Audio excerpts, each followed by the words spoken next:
नमस्कार दोस्तों, कैसे हैं आप लोग। दोस्तों, पिछली वीडियो में मैजेंटो 2 में हमने पढ़ा था, मैजेंटो के फीचर्स के बारे में जानकारी लिया था और मैजेंटो के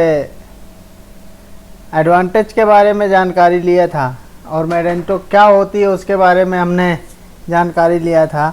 और आज हम जानेंगे कि मैजेंटो 2 का जो आर्किटेक्चर होता है वो क्या होता है। देखिए दोस्तों, मैजेंटो 2 का जो आर्किटेक्चर है वो मैजेंटो 1 के आर्किटेक्चर से पूरा ही डिफरेंट है। मैजेंटो 2 वर्क करता है MVC फ्रेमवर्क पे। MVC मीन्स होता है मॉडल व्यू कंट्रोलर। ये तीनों एक अलग अलग पार्ट होते हैं और इनको तीनों को कंबाइन करके मैजेंटो इन पे वर्क करता है, MVC आर्किटेक्चर पे वर्क करता है। देखिए दोस्तों, शुरू करते हैं। तो मैजेंटो में क्या होता है, Magento 2 has model view and view model architecture. Means model view and view model architecture, view model architecture पे वर्क करता है। मीन्स आप लोग अभी व्यू मॉडल पे मत जाइए, अभी आप लोग समझना है केवल MVC क्या होता है, मॉडल व्यू और कंट्रोलर क्या होता है और ये किस तरीके से वर्क करता है। फिर अभी हम ये भी जानेंगे कि ये व्यू मॉडल क्या होता है, इसके बारे में भी हम जानकारी लेंगे थोड़ा सा देर में। अभी हम आगे इस पे व्यू मॉडल के बारे में भी जानकारी लेंगे। तो this architecture provide much more robust separation between the model view layer as the closely related the model view controller. तो दोस्तों देखते हैं मॉडल क्या होता है। Model it hold the business logic of the application. जो एप्लीकेशन के जो हमारा प्रोजेक्ट बना हुआ है उस प्रोजेक्ट के बिजनेस लॉजिक को ये क्या करता है, होल्ड करता है, हैंडल करता है। कौन? Model. And depends on the associated class resource model database access. It is the logic of data management and description of the fundamental data which is necessary for the operation of the application. The model respond to the request coming from the view. इसका कहने का मतलब ये है, model क्या करता है, एक बिजनेस लॉजिक को होल्ड करता है और व्यू से रिक्वेस्ट आती है, उस रिक्वेस्ट को रिस्पॉन्स देता है किसको, दोबारा व्यू को। रिक्वेस्ट को गेट करता है और रिस्पॉन्स को पोस्ट करता है, इधर से रिस्पॉन्स भेजता है। व्यू क्या होता है दोस्तों? View represent the data in particular format. It is the user interface. ये एक UI होता है। UI मीन्स जो यूज़र के सामने जो स्ट्रक्चर बनता है वेबसाइट में, जैसे कि हमने कोई स्लाइडर लगा दिया, स्लाइडर के बाद हमने एक बॉक्स बना दिया, उस पर इमेज लिख दिया, कंटेंट लिख दिया। तो ये जो UI हम क्रिएट करते हैं, जो स्ट्रक्चर बना के UI क्रिएट करते हैं कि हमारा जो पेज है, होम पेज है या कैटेगरी पेज है या प्रोडक्ट पेज है, किस तरीके के हमारा पेज दिखना चाहिए। तो जो व्यू का काम होता है, जो दिखने वाला जितना है, जो हमारे डेस्कटॉप पे, लैपटॉप पे, मोबाइल स्क्रीन पे जो दिखता है वो हमारे UI होता है। तो UI का काम करता है कौन? UI वाला पार्ट हमारा व्यू फोल्डर के अंदर होता है। View represent the data in a particular format. It is the user interface which is responsible for displaying the response for user request. User क्या करता है, रिक्वेस्ट करेगा, किसके थ्रू? UI के थ्रू रिक्वेस्ट करता है और वो रिक्वेस्ट किसके पास जाती है? रिक्वेस्ट जाती है मॉडल के पास। मॉडल क्या करता है, रिस्पॉन्स जनरेट करके दोबारा UI को बता देता है कि आपने जो रिक्वेस्ट किया है। सपोज हमने जो है 2 नंबर डाला 2 and 2, इसका रिजल्ट क्या होगा? इसका रिजल्ट कौन जनरेट करेगा? 2 and 2 तो यूज़र ने डाल दिया कि 2 + 2। अब यूज़र को नहीं पता, UI में नहीं पता है कि 2 + 2 क्या होता है। UI ने भेजा किसको? मॉडल को। मॉडल ने क्या देखा कि क्या आया है, वहाँ से आया 2 + 2, उसने 4 किया, 4 करके जो 4 रिस्पॉन्स है वो 4 जो है भेज दिया किसको? व्यू के पास भेज दिया। व्यू ने उसको रिस्पॉन्स कर दिखा दिया रिजल्ट किसको? यूज़र को। It specify an idea behind the presentation of the model data to the user. View are use to reflect how your data should look like. ठीक है, कि मतलब व्यू क्या करता है, व्यू आपके डेटा को रिफ्लेक्ट करता है कि आपका डेटा कैसा दिखना चाहिए। कंट्रोलर का क्या वर्क होता है दोस्तों? कंट्रोलर का मेनली वर्क होता है इन दोनों को आपस में कम्युनिकेशन कराना। किससे? मीन्स मॉडल से व्यू का, व्यू का मॉडल से। ठीक है, तो ये कम्युनिकेशन का काम करता है और दोनों को कंट्रोलिंग का काम करता है। तो हम यहाँ पे देखते हैं the controller is responsible for the responding to user input and perform interaction on the data model object. It use models to process the data and send response back to the view. Means इसने क्या किया, इसने user से input लिया, model को दिया और model से रिस्पॉन्स लेके दोबारा सेंड किसको कर दिया? व्यू को कर दिया। तो ये जो इस पर मीडिएटर का जो वर्क किया, वो मीडिएटर का वर्क कौन किया? कंट्रोलर ने किया। कंट्रोलर का और कोई वर्क नहीं है। कंट्रोलर का वर्क ये है कि यूजर से रिक्वेस्ट लेगा, मॉडल को भेजेगा, मॉडल से रिस्पांस लेगा और व्यू को भेज देगा। ये होता है दोस्तों हमारा MVC आर्किटेक्चर। MVC आर्किटेक्चर के बाद अब हम जानेंगे कि इस पे जो है मैजेंटो में मॉडल व्यू क्या होता है, व्यू मॉडल क्या होता है। आज व्यू मॉडल के बारे में हम जानकारी लेंगे। The view model interact with the model layer and expose only necessary information to the view layer. ये क्या करता है?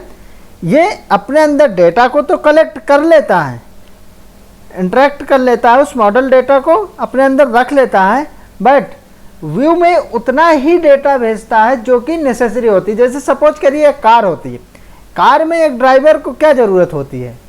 उसको टायर देखना होगा, स्टीयरिंग देखना होगा, ठीक है, कि उसकी हॉर्न देखना, ये सब देखना। उसको इंजन के बारे में क्या देखना कि इंजन में कौन सा पार्ट लगा है, कौन सा पार्ट नहीं लगा है। मीन्स ये कि इंजन चल रहा है तो उसको अननेसेसरी डेटा को वो अपने पास खुद ही रखता है और उसको नेसेसरी डेटा दिखा देता है व्यू लेयर में।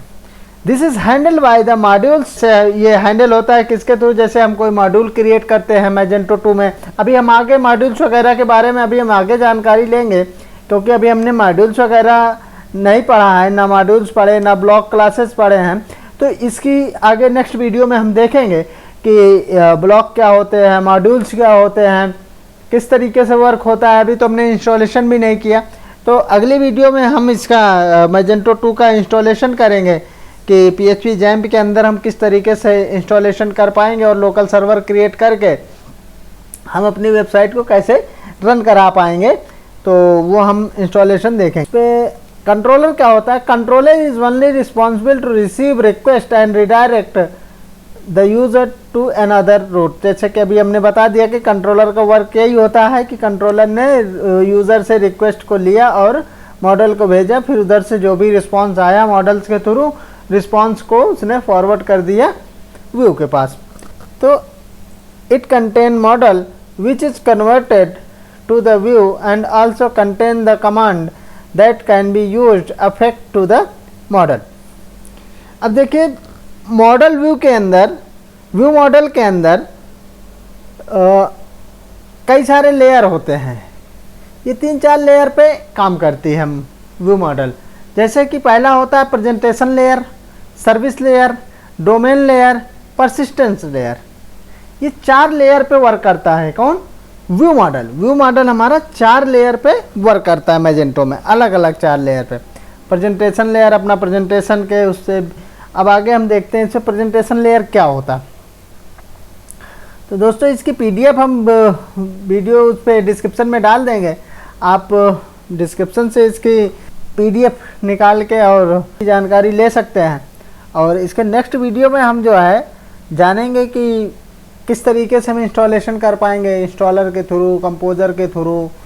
और इसकी अगर आपने पिछली वीडियो नहीं देखी जिस पे हमने इसके इन्फॉर्मेशन के बारे में और फीचर्स के बारे में बताया था, एडवांटेज क्या है, डिसएडवांटेज क्या है, इस पर बात किया था, तो आप आई बटन पे क्लिक करके या फिर आप डिस्क्रिप्शन में जाके नीचे दिए गए लिंक पे, वीडियो लिंक पे क्लिक करके देख सकते हैं। और दोस्तों हमारे PHP की भी सीरीज चलती है। अगर आप कोर PHP और कोर जावा, ड्रुपल, CMS, वर्डप्रेस वगैरह कुछ भी आपको सीखना है तो सारी वीडियो आपको जो है अवेलेबल है हमारे प्लेलिस्ट पे। और सारा 1 बाय 1 स्टेप बाय स्टेप हमने कवर किया हुआ है, तो आप उनको भी देख सकते हैं। तो हम बात करते हैं प्रेजेंटेशन लेयर की। अभी हमें 4 लेयर हैं, प्रेजेंटेशन लेयर की बात करते हैं। Presentation layer is the upper most layer of the Magento 2 architecture. Magento 2 architecture में ये सबसे ऊपर का लेयर होता है, कौन सा? Presentation layer. अभी हम इसको एक यूआई में भी, इमेज में भी देखेंगे कि यह किस तरीके से वर्क करता है। When we interact with the web interfaces of Magento, that time we are interacting with the presentation layer code. It contains all controller and view element such as layout, templates, blocks and CSS etc. The presentation layer called the service layer using services contracts unusually. It can overlap business logic. Means ये क्या क्या contain करता है अपने अंदर? ये contain करता है जितना भी कंट्रोलर का पार्ट होता है, व्यू का पार्ट जो होता है, ये हमारा प्रेजेंटेशन लेयर के अंदर होता है। जैसे लेआउट हो गया, टेम्पलेट बनाना हो गया, ब्लॉक्स हो गया, CSS की फाइल हो गई, JS की फाइल हो गई, ये कहाँ पे होती हैं? ये हमारे व्यू मॉडल के अंदर होती हैं। व्यू मॉडल के अंदर जो ब्लॉक है, कौन सा? प्रेजेंटेशन लेयर ब्लॉक, उसके अंदर होती है। अब हम देखते हैं थोड़ा सा इसका UI भी आर्किटेक्चर में देख लेते हैं हम। ये देखिए दोस्तों, इस पे जो हमने अभी देखा प्रेजेंटेशन लेयर क्या होता है? प्रेजेंटेशन लेयर होता है सर्विस कंज्यूमर। सर्विस कंज्यूमर जो है एक रिक्वेस्ट करेगा वेब API को एंड पॉइंट तक, ठीक है? वेब API को एंड पॉइंट तक प्रेजेंटेशन लेयर रिक्वेस्ट करेगा। तो दूसरा हमारा है सर्विस लेयर। सर्विस लेयर क्या होता है? The service layer is the middle layer among the presentation layer and domain layer. It provides a bridge between the presentation and domain layer. It resource specific data. The service layer implements service contacts which are defined using the PHP interface. These services contacts allow us to add or changes the business logic resource model without breaking the system. This is done using the dependency injection. Configuration file में dependency injection di.xml file में होता है। The service layer grant access to API, REST API, SOAP API or other modules. It resides above the domain layer and below the presentation layer. तो ये होता है हमारा service layer. Service layer भी है, अभी हम देख लेंगे आगे सर्विस लेयर क्या होता है। डोमेन लेयर अभी हम UI में देखेंगे। डोमेन लेयर होता है the domain layer is responsible for business logic. It does not contain database specific of resource specific information. The domain layer define the generic Magento data object और model which contain business logic. This logic describes that which operation can be performed on the particular type of data, such as customer object. To retrieve the data from the database with the MySQL call, each domain layer model has reference to resource the model. Domain layer का use होता है जब हमें कोई database का use करना होता है। जैसे कोई डेटाबेस से हमें MySQL के डेटाबेस से डेटा को फेच करना है, तो वहाँ पे हम इसका मॉडल का यूज जहाँ जहाँ होता है, बिजनेस लॉजिक हो गया और कोई भी डेटा इंसर्ट करना, अपडेट करना, डिलीट करना या फेच करना डेटा को, तो वहाँ पे डोमेन लेयर का यूज हो। फिर हमारा होता है परसिस्टेंट लेयर। परसिस्टेंट लेयर में it describe the resource model which is responsible for the data extraction and modification in the database using the CRUD function. CRUD function का यूज करके ये देखिए, ये CRUD function का create, read, update and delete request. For the completing these requests of resource model contains the SQL code. Additional business logic capabilities are also implemented. तो ये जो database से जितना भी CRUD function हमारा होता है, तो CRUD फंक्शन की जो क्वेरी वगैरह चलाते हैं वो हम किसके थ्रू चलाते हैं? परसिस्टेंट लेयर के थ्रू। यहाँ पे देखिए दोस्तों, पहले हमारा क्या था? ये प्रेजेंटेशन लेयर था जो कि फर्स्ट पार्ट में ऊपर के अपर लेवल पार्ट में था, और इधर ये यूआई क्रिएट है। उधर जैसे लेआउट बने, टेम्पलेट्स है, ब्लॉक है, कंट्रोलर है, सीएसएस है, मैजेंटो लाइब्रेरीज है, जेक्वेरी है एंड रिक्वायर्स जेएस है, ये सारी चीज़ें होती हैं। साइड में उसके जो है वेब एपीआईज होती हैं, वेब एपीआईज जो कि एंड पॉइंट तक चलती हैं, ठीक है, उसके एंड पॉइंट तक होती हैं। फिर सर्विसेज आ गया। सर्विसेज लेयर के अंदर हमारा क्या होता है, सर्विसेज इंटरफेस और डेटा इंटरफेस का मैटर होता है। इस पर सर्विसेज क्या क्या हमने लगा रखी, जैसे पेमेंट गेटवे की सर्विस हो गई, एसएमएस की सर्विस हो गई, कोई भी कुछ भी ऐसे सर्विसेज हमने लगाया हुआ है तो वो सर्विस लेयर के अंदर आता है। मॉडल डोमेन लेयर के अंदर वो आता है जो कि हमारा मॉडल्स होते हैं, जितने भी हमने मॉडल बनाए हुए हैं वो हमारा डोमेन लेयर के अंदर आता है, जो कि डेटा को फेच वगैरह करने के लिए, MySQL से डेटा फेच करने के लिए यूज होता है, तो हम डोमेन लेयर का यूज करते हैं। फिर होता है हमारा परसिस्टेंट लेयर। परसिस्टेंट लेयर वो होता है कि रिसोर्स मॉडल को, रिसोर्स मॉडल मीन्स कि क्रूड फंक्शन हम वहाँ पे रन कराते हैं और क्रिएट डेटा को इंसर्ट डिलीट अपडेट और फेच कराते हैं, तो वहाँ पे परसिस्टेंट डेटा लेयर यूज होता है, ठीक है। और लास्ट में MySQL होता है। ये हमारा एक आर्किटेक्चर ब्लॉक है, आप इसे देख लीजिएगा और साथ में PDF भी आप एक बार डाउनलोड करके पढ़ लीजिएगा। अब आज इस वीडियो में यहीं तक रखते हैं। अगली वीडियो में अब हम देखेंगे कि जो है किस तरीके से हम इस पर किस तरीके से डाउनलोड करेंगे मैजेंटो का सेटअप, और कैसे हम इस पर जो है इंस्टॉल करेंगे, जैम्प में लोकल सर्वर कैसे क्रिएट करेंगे, क्या क्या कॉन्फ़िगरेशन चेंज करनी पड़ेगी मैजेंटो इंस्टॉल करने के लिए, वो चीज़ें हम अगली वीडियो में देखेंगे। तो दोस्तों, अगर आप लोग अभी तक हमारे चैनल को सब्सक्राइब नहीं किया तो आप लोग हमारे चैनल को सब्सक्राइब, कोडिंग जिला को सब्सक्राइब करें, ज़्यादा से ज़्यादा लोगों तक शेयर करें ताकि हमारा उत्साह और बढ़े और हम अच्छी से अच्छी वीडियो, अच्छी से अच्छी मेहनत करके, क्योंकि मैं मेहनत करता हूँ, मेहनत करके इसे कई सारी बुक से पढ़ के, कहीं से मैंने कॉपी करके तो उठाया नहीं, कंटेंट की कॉपी कंटेंट है और उठा के कहीं से पेस्ट करके और पढ़ दिया आपके सामने।